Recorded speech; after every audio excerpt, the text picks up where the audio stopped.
नमस्कार मित्रों, आप सभी का स्वागत करते हैं जॉब अलर्ट गुरु में। आज का हमारा वीडियो पीटीटी बीएड 2019 के ऑनलाइन फॉर्म भरने से संबंधित कुछ इंपॉर्टेंट पर्सन है उनके बारे में आपको जानकारी बताई जाएगी। जैसे फॉर्म को एडिट किया जा सकता है क्या, ऑनलाइन फॉर्म भरने के बाद में आप खुद ऑनलाइन एडिट कर सकते हैं या नहीं कर सकते हैं। उसके बाद में है आपको फॉर्म भरने के बाद में कहाँ पर जमा करवाना है या नहीं करवाना है। उसके बाद में अगर आपके ऑनलाइन फॉर्म भरते समय अगर आपका पेमेंट फेल हो जाता है, आपके अकाउंट से पैसे डेबिट हो तो आपको क्या करना होगा। साथ ही हम बताएंगे पीटीटी 2019 के ऑनलाइन फॉर्म भरने से संबंधित टीचिंग सब्जेक्ट नहीं आ रहे हैं तो टीचिंग जो सब्जेक्ट है वो कब भरे जाएंगे। दोस्तों इन सभी सवालों के जवाब देंगे और साथ में हम आपको बताएंगे एक जाति प्रमाण पत्र से जुड़ी हुई महत्वपूर्ण सूचना। दोस्तों अगर आपका जाति प्रमाण पत्र नहीं बनवाया है तो आप जल्दी से बनवा लें, इसके बारे में हम डिटेल में आपको बताएंगे। दोस्तों अगर आप बीएड करना चाहते हैं या फिर बीएड के विद्यार्थी हैं तो आपके लिए वीडियो देखना जरूरी है। तो दोस्तों आप वीडियो को शुरू से अंत तक जरूर देखें और अभी तक आपने सब्सक्राइब नहीं किया है तो सब्सक्राइब कर लें और बेल आइकन को दबा लें ताकि जब भी वीडियो अपलोड हो तो आपको नोटिफिकेशन मिल जाए। और दोस्तों जितना आप सपोर्ट करोगे उतनी ज्यादा हमारी हिम्मत बढ़ेगी और आपके लिए वीडियो लेकर आएंगे, तो वीडियो को लाइक कीजिए। तो आइए दोस्तों आज का वीडियो स्टार्ट करते हैं। पीटीटी बीएड 2019 से जुड़ी हुई कुछ महत्वपूर्ण जानकारी आपको बताते हैं। सबसे पहले हम आप सभी को एक इम्पोर्टेंट जानकारी बता देते हैं। ये बैंक ट्रांजैक्शन स्टेटस की स्लिप है ऑनलाइन पेमेंट की हुई। दोस्तों आपको इसे संभाल कर रखना होगा क्योंकि स्कॉलरशिप का फॉर्म भरते समय और कॉलेज अलॉटमेंट होने के बाद में जब फॉर्म आप जमा करवाएंगे उस टाइम आपको जमा करवानी होगी फॉर्म के साथ में। सबसे पहला पॉइंट पर बात करेंगे हम कि ऑनलाइन फॉर्म भरने के बाद में आप ऑनलाइन फॉर्म एडिट कर सकते हैं या नहीं कर सकते हैं। दोस्तों आप खुद ऑनलाइन फॉर्म भरने के बाद में फॉर्म को एडिट नहीं कर सकते हैं, ना ही कोई ई मित्र वाला कर सकता है, ना ही कोई ऑनलाइन फॉर्म भरने वाला इसे एडिट कर सकता है। ये फॉर्म मात्र एक बार भरा जाता है और आपको फीस भी रिफंड नहीं होती है। दोस्तों फॉर्म भरने के बाद में जब आप पेमेंट के लिए जाते हैं आप अपने फॉर्म को ध्यान पूर्वक पढ़ लें, तभी आप पेमेंट करें। अगर आपके फॉर्म में गलती है तो आप वहीं पर छोड़ दें और नया फॉर्म भर लें, क्योंकि जब तक आप फॉर्म की फीस जमा नहीं करेंगे ऑनलाइन तब तक आपका फॉर्म सबमिट होगा। जब आप पेमेंट कर देंगे उस वक्त आपका ऑनलाइन फॉर्म है वो सबमिट होगा। और दोस्तों कुछ स्टूडेंट्स का कमेंट था कि क्या हम अदर बैंक के एटीएम नेट बैंकिंग से पेमेंट कर सकते हैं। जी हाँ कर सकते हैं। आप सिलेक्ट करें online payment. Online payment select करने के बाद में आप किसी भी बैंक के एटीएम नेट बैंकिंग से पेमेंट कर सकते हैं। और दोस्तों इसी तरह से आप पीटीटी का भी फॉर्म भरें या फिर बीए बीएड या फिर बीएससी बीएड का फॉर्म भरें तो यहाँ पर आपको फोटो सेलेक्ट करनी है, यहाँ पर आपको सिग्नेचर सेलेक्ट करनी है ब्लैक पेन में और एक आपको लेफ्ट हैंड का थंब इम्प्रेशन स्कैन करना होगा और अपलोड करना होगा। आप इनकी साइज है, फोटो की जो साइज रहेगी वो ज़्यादा से ज़्यादा 100 KB तक होनी चाहिए और हस्ताक्षर की 50 KB और अंगूठे के निशान की भी 50 KB। बाकी का फॉर्म अगर आप देखना चाहते हैं किस तरह से भरा जाता है तो वीडियो हमारा ऑलरेडी अपलोडेड है, वहां से देखकर आप ऑनलाइन फॉर्म भर सकते हैं।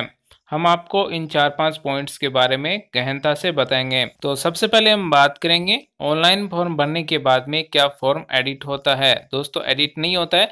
इसके लिए आप क्या करेंगे, इसके लिए आपको बीएसटीसी की जो ऑफिस है डूंगर कॉलेज वहां से संपर्क करना होगा। चाहे तो आप ईमेल से कर सकते हैं, चाहे आप मोबाइल या फिर टेलीफोन से कांटेक्ट कर सकते हैं या फिर आप खुद जाकर वहां से संपर्क कर सकते हैं। अगर दोस्तों आप फॉर्म भर देते हैं, फीस जमा कर देते हैं, अगर दोबारा से आप अगर फीस जमा कर देते हैं तो आपका फॉर्म डुप्लीकेट हो जाता है। इस तरह से आपका फॉर्म रिजेक्ट होने के चांस में आ जाता है। लेकिन आप अगर चाहें तो डूंगर कॉलेज में जाकर आप अपना फॉर्म है वो एडिट करवा सकते हैं, संपादित करवा सकते हैं। इसमें आपको समय दिया जाता है कि आप 60 दिन के अंदर अपने फॉर्म को कुछ गलती है तो उसे सुधरवाने के लिए आप ऑफिस से संपर्क कर सकते हैं पीटीटी की। आगे हम बात करें तो क्या बीए बीएड या फिर बीएससी बीएड या फिर पीटीटी जो 2 साल की बीएड है वो एक साथ फॉर्म भर सकते हैं क्या तीनों। दोस्तों आप तीनों फॉर्म एक साथ नहीं भर सकते हैं, आप एक ही फॉर्म भर सकते हैं। चाहे आप पीटीटी का फॉर्म भरें या फिर बीए बीएड का भरें या फिर बीएससी बीएड का ही भर सकते हैं। इन तीनों में से सिर्फ आप एक ही फॉर्म अप्लाई कर सकते हैं। आगे और हम बात करें तो पीटीटी बीएड 2019 का ऑनलाइन फॉर्म भरने के बाद में आप अपने फॉर्म को प्रिंट कर लें या फिर आप चाहें तो अपने लैपटॉप मोबाइल में पीडीएफ में सेव भी कर सकते हैं, क्योंकि इस फॉर्म की ज़रूरत आपको अभी नहीं पड़ेगी और अभी आपको ना ही किसी कॉलेज या फिर पीटीटी के ऑफिस में जमा करवाना होगा। दोस्तों, ये फॉर्म आपका तभी जमा होगा जब आपको कॉलेज अलॉटमेंट होती है और उसी कॉलेज में आपका ये फॉर्म जमा होगा। ये जो फॉर्म दिया गया 2 नंबर पेज, इसके लास्ट में आपके सिग्नेचर होंगे और उसके बाद में ये फॉर्म जमा होगा। इसमें कुछ इंपॉर्टेंट पॉइंट दिए गए हैं जिसे ध्यानपूर्वक पढ़ लें और कुछ इंपॉर्टेंट प्रमाण पत्र मांगे गए हैं, दस्तावेज मांगे गए हैं, वो क्या मांगे गए हैं। दोस्तों, ये फॉर्म आप जमा करवाएंगे। मान लीजिए अगर आपने पीटीटी का फॉर्म भरा है तो आपको ग्रेजुएशन की ओरिजिनल मार्कशीट, जाति प्रमाण पत्र, मूल निवास और विद्यार्थी की फोटो, ये सभी दस्तावेज प्रमाण पत्र आपको जो कॉलेज अलॉटमेंट होगी बीएड की काउंसलिंग के बाद में उसमें जमा करवाना होगा। यही फॉर्म और फॉर्म के साथ में ओरिजिनल डॉक्यूमेंट। दोस्तों, याद रखिए जब आपको कॉलेज अलॉटमेंट होती है उस टाइम आपके पास ग्रेजुएशन या फिर पोस्ट ग्रेजुएशन की ओरिजिनल मार्कशीट होना जरूरी है। दोस्तों, अगर आपने ग्रेजुएशन से अप्लाई किया, ग्रेजुएशन में आप एलिजिबल हैं तो आप ग्रेजुएशन की ओरिजिनल मार्कशीट, अगर आप पोस्ट ग्रेजुएशन में एलिजिबल है बीएड के लिए तो आपकी पोस्ट ग्रेजुएशन की ओरिजिनल मार्कशीट उस टाइम होना जरूरी है।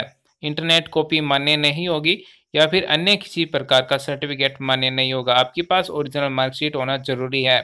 और सबसे इम्पोर्टेंट बात है दोस्तों, जब भी आप बीएड का फॉर्म अप्लाई करें उस डेट या फिर उस डेट से पहले, मान लीजिए अगर आप 16 मार्च को फॉर्म अप्लाई करते हैं तो 16 मार्च या फिर 16 मार्च से पहले की डेट में आपके पास जाति प्रमाण पत्र बना हुआ होना चाहिए। अगर आप 17 मार्च को जाति प्रमाण पत्र बनवाते हैं तो वो जाति प्रमाण पत्र मान्य नहीं होगा, क्योंकि ये साफ साफ इस बार नियम में दिया गया है।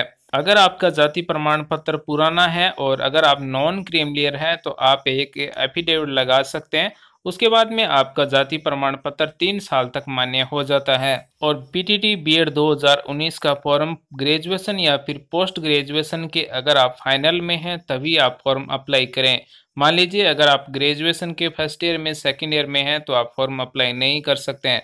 अगर आप पोस्ट ग्रेजुएशन के फर्स्ट ईयर में है, अगर आपके ग्रेजुएशन में आप बीएड के लिए एलिजिबल नहीं है, अगर आप पोस्ट ग्रेजुएशन से अप्लाई करते हैं तो उसमें आप फाइनल में होना ज़रूरी है, तभी आप फॉर्म अप्लाई कर सकते हैं। और इसी तरह से अगर कोई विद्यार्थी बीए बीएड या फिर बीएससी बीएड के लिए अप्लाई करता है तो वो या तो 12वीं पास होना चाहिए, 12वीं में 45-50% नंबर होना जरूरी है।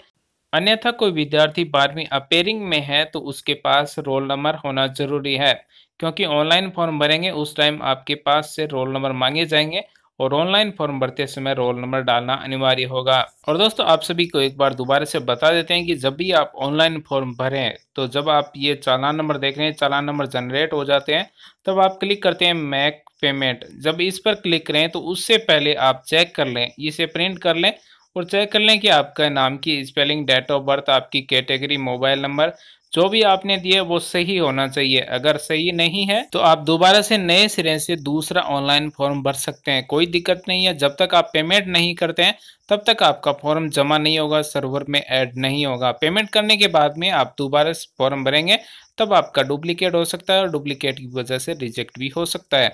तो आप एक ही फॉर्म अप्लाई करें। आगे हम बात करें बीए बीएड या फिर बीएससी बीएड के लिए जब आपको कॉलेज अलॉटमेंट होगी तो उस टाइम आपको क्या क्या प्रमाण पत्र जमा करवाने होंगे।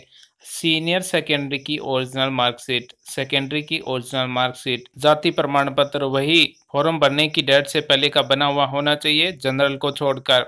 उसके बाद में डोमेसियल, आपके मूल निवास का प्रमाण पत्र भी होना चाहिए। ये सभी दस्तावेज प्रमाण पत्र आपकी कॉलेज अलॉटमेंट होगी बीएसटीसी की उस टाइम आपको जमा करवाने होंगे और ओरिजिनल डॉक्यूमेंट जमा करवाने होंगे, साथ में वेरिफिकेशन होगा। और हम बात करें पीटीटी बीएड 2019 के बारे में कि सब्जेक्ट इस बार सेलेक्ट नहीं किए कि टीचिंग सब्जेक्ट कौन से रहेंगे। दोस्तों, हो सकता है काउंसलिंग के टाइम पर आपसे सब्जेक्ट भरवाए जाए कि आपके टीचिंग सब्जेक्ट क्या है। दोस्तों, टीचिंग सब्जेक्ट लगभग वही रहते हैं जो आपके ग्रेजुएशन या फिर पोस्ट ग्रेजुएशन में जो सब्जेक्ट होते हैं वही आपके टीचिंग सब्जेक्ट रहते हैं। पीटीटी बीएड 2019 के पेमेंट से संबंधित हम बात करें कि जब भी आप ऑनलाइन पेमेंट करते हैं उस टाइम आपका पेमेंट अगर फेल्ड हो जाता है तो आप टेंशन मत लीजिए, आप 24 घंटे तक वेट कीजिए। अगर आपका 24 घंटे में सक्सेसफुल नहीं होता है तो आप बैंक में जाकर चार्जबैक का फॉर्म अप्लाई कर सकते हैं और उसके बाद में आप पीटीटी की जो ऑफिस है डूंगर कॉलेज बीकानेर उससे बात करके दोबारा से न्यू फॉर्म अप्लाई कर सकते हैं। लेकिन दोस्तों आपको बात करना जरूरी है क्योंकि कहीं दो फॉर्म ना चले जाएं, इसकी वजह से डुप्लीकेट होता है और डुप्लीकेट की वजह से रिजेक्ट होने के चांस रहते हैं। दोस्तों ये तो था आज का हमारा वीडियो। पीटीटी बीएड 2019 के कुछ महत्वपूर्ण बिंदु थे, उनके बारे में आपको हमने डिटेल में बताया। उम्मीद करते हैं दोस्तों हमारे द्वारा दी गई जानकारी आपको अच्छी लगी होगी, आपके समझ में आई होगी। अगर फिर भी आपके मन में कोई सवाल विचार है तो आप हमें कमेंट कर सकते हैं, हमारी तरफ से आपको रिप्लाई किया जाएगा। वीडियो देखने के लिए धन्यवाद दोस्तों। Thanks for watching. आपका दिन शुभ हो।